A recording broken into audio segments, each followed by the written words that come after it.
Welcome to 1189, an online Bible commentary.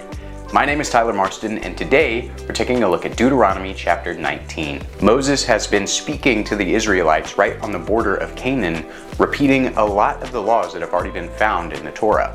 And this chapter goes further in the current section all about the Israelite judicial system.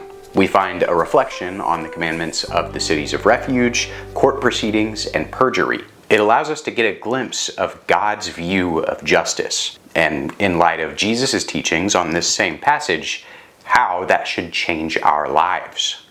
When the Lord your God cuts off the nations whose land the Lord your God gives you, and you dispossess them and settle in their cities and in their houses, you shall set aside 3 cities for yourself in the midst of your land, which the Lord your God gives you to possess. You shall prepare the roads for yourself, and divide into 3 parts the territory of your land which the Lord your God will give you as a possession, so that any manslayer may flee there. Moses here is repeating instructions from Numbers 35 and Deuteronomy 4, specifically about cities of refuge. These were designated asylum cities for anyone that had committed manslaughter or killed someone accidentally. In Deuteronomy 4, we actually saw Moses pick out 3 cities that are here on the east side of the Jordan to be these asylum cities. And Moses says that when God delivers the people onto the west side of the Jordan, they should apportion 3 more cities to serve the same purpose, which is, of course, exactly what Numbers 35 commanded the people to do. There were to be 3 cities of refuge on each side of the Jordan, so that all 12 tribes had equal access to God's protection and grace. Now, this is the case of the manslayer who may flee there and live when he kills his friend unintentionally, not hating him previously. As when a man goes into the forest with his friend to cut wood, and his hand swings the axe to cut down the tree, and the iron head slips off the handle and strikes his friend so that he dies. He may flee to one of these cities and live. Otherwise, the avenger of blood might pursue the manslayer in the heat of his anger and overtake him because the way is long, and take his life, though he was not deserving of death, since he had not hated him previously. Therefore I command you, saying, you shall set aside 3 cities for yourself. Of course, Deuteronomy is kind of a generalized summary of all of the laws. So we're not going to get a detailed account of how these cities of refuge work. You can read Numbers if you want to learn more about that. But Moses gives one particularly colorful example here of the purpose these cities are supposed to serve. Let's say that 2 guys are chopping up wood in the forest, and one guy's axe head flies off, and it hits his friend and kills him accidentally. The man who committed this accident can flee to one of these asylum cities, so that the family of the deceased, they won't lose their temper and try to kill him for retribution. It puts an end to the cycle of violence and death before it starts. Of course, manslaughter is still manslaughter. There are restrictions in the city of refuge. Again, look at Numbers 35. But the purpose of God's gracious exile is to allow these accidental killers to atone for their mistakes. It's actually really similar to what happened with Cain and even Moses himself. Although they both killed intentionally, they both underwent exiles after committing murder. If the Lord your God enlarges your territory, just as he has sworn to your fathers, and gives you all the land which he promised to give your fathers, if you carefully observe all this commandment which I command you today, to love the Lord your God and to walk in his ways always, then you shall add 3 more cities for yourself, besides these 3. So innocent blood will not be shed in the midst of your land which the Lord your God gives you as an inheritance, and blood guiltiness be on you. If Israel is faithful to the covenant, Moses says, then God is going to extend Israel's borders even past Canaan. This was alluded to in Genesis 15 and Deuteronomy 11. And if the territory is enlarged, that means future generations of Israelites will need to apportion more cities of refuge. This access to God's grace cannot be limited to one tribe or one area, old Israel. God's grace is available to everyone, and Israel is instructed to literally manifest that value into more cities of asylum for people who need it. But if there is a man who hates his neighbor and lies in wait for him, and rises up against him and strikes him so that he dies, and he flees to one of these cities, then the elders of his city shall send and take him from there and deliver him into the hand of the avenger of blood, that he may die.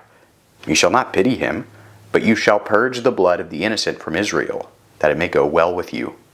Of course, with all this being said about God's grace, it is not to be abused. These cities of refuge are not supposed to harbor cold-blooded murderers, people who have killed another one of their countrymen because they hated them. Anyone who has killed intentionally should be delivered directly into the hands of the blood avenger. Now that's a really intense translation. It might even seem scary, but it actually makes sense. This is a concept derived from Genesis 9, where God demanded that from all people that shed innocent blood, their blood would be required. Someone who has seen God's life in another person and taken that away from them, there's no way to atone for that unless God removes their life from them. So the families of the deceased had the legal right to prosecute the murderer to the extent of the harm they caused, namely death. By not protecting murderers, Israel could purge the evil from among themselves, a concept that also appeared in Deuteronomy 13 and 17.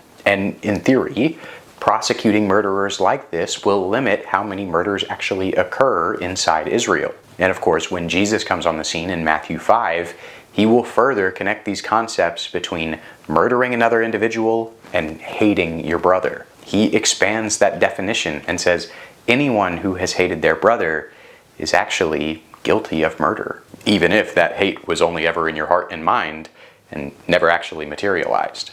You shall not move your neighbor's boundary mark, which the ancestors have set, in your inheritance which you will inherit in the land that the Lord your God gives you to possess. A single witness shall not rise up against a man on account of any iniquity or any sin which he has committed. On the evidence of 2 or 3 witnesses, a matter shall be confirmed.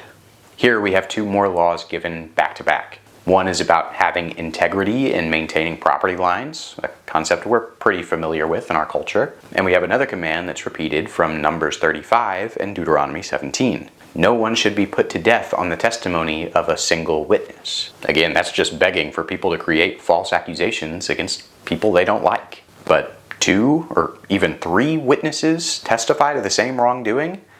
Well then, now let's think about taking that accusation a little bit more seriously. Again, everything in the law is done to create a society that emulates both the grace and mercy of God and also the holiness and justice of God. If a malicious witness rises up against a man to accuse him of wrongdoing, then both the men who have the dispute shall stand before the Lord, before the priests and the judges who will be in office in those days. The judges shall investigate thoroughly, and if the witness is a false witness, and he has accused his brother falsely, then you shall do to him just as he had intended to do to his brother. Thus you shall purge the evil from among you. The rest will hear and be afraid, and will never again do such an evil thing among you.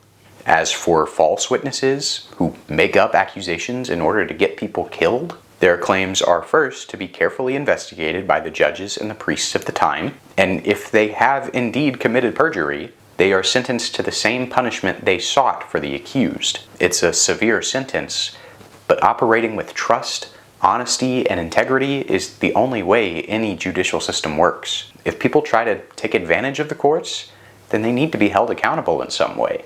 And if they're actually held accountable, less people will try to take advantage. Then again, what happens when the priests and judges themselves have become corrupt? In the writings of Israel's prophets, and even in the trial of Jesus himself, we find the answers to that question.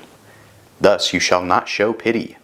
Life for life, eye for eye, tooth for tooth, hand for hand, foot for foot. Once again, on the surface, this sounds incredibly severe, but really, this commandment is not to encourage a cycle of violence, it's to limit it. Similar commandments are also given in Exodus 21 and Leviticus 24. What it means is that if I start a fight and I poke out someone's eye, well, I shouldn't be killed for that, but I do have to forfeit my own eye, or at least a monetary value deemed equal to an eye, like our civil courts today. On the other hand, if I killed someone intentionally, I couldn't get off the hook just by losing my hand. These laws were to ensure that punishments had an equal severity with the crime that was committed, no more and no less. And of course we, as followers of Jesus, once again resort to Jesus' Sermon on the Mount from Matthew 5. Instead of demanding retribution when we're oppressed, we're instructed to take a step further and turn the other cheek, amplifying our own suffering. We leave vengeance to the Lord, trusting that He will vindicate us, while also making oppressors and witnesses second guess the injustice that was done to us. In all, we see the high value on justice that God demands of His people. This is established through protecting people that are innocent, like with the cities of refuge, but also prosecuting those who aren't, like murderers and perjurers. We see that God expresses a desire for all people to have access to His grace and protection. And in all cases, God wants people to live just and holy lives, instituting all these principles and values even in the court proceedings of His people. Now, when Jesus came, He took these instructions a step further. He challenges us to live like we really believe that God is in charge, that He is ultimately responsible for justice in the world. If we say we follow Jesus, how should that change the ways we are currently living our lives? Thanks for watching 1189. I hope that you have a good day, and God bless.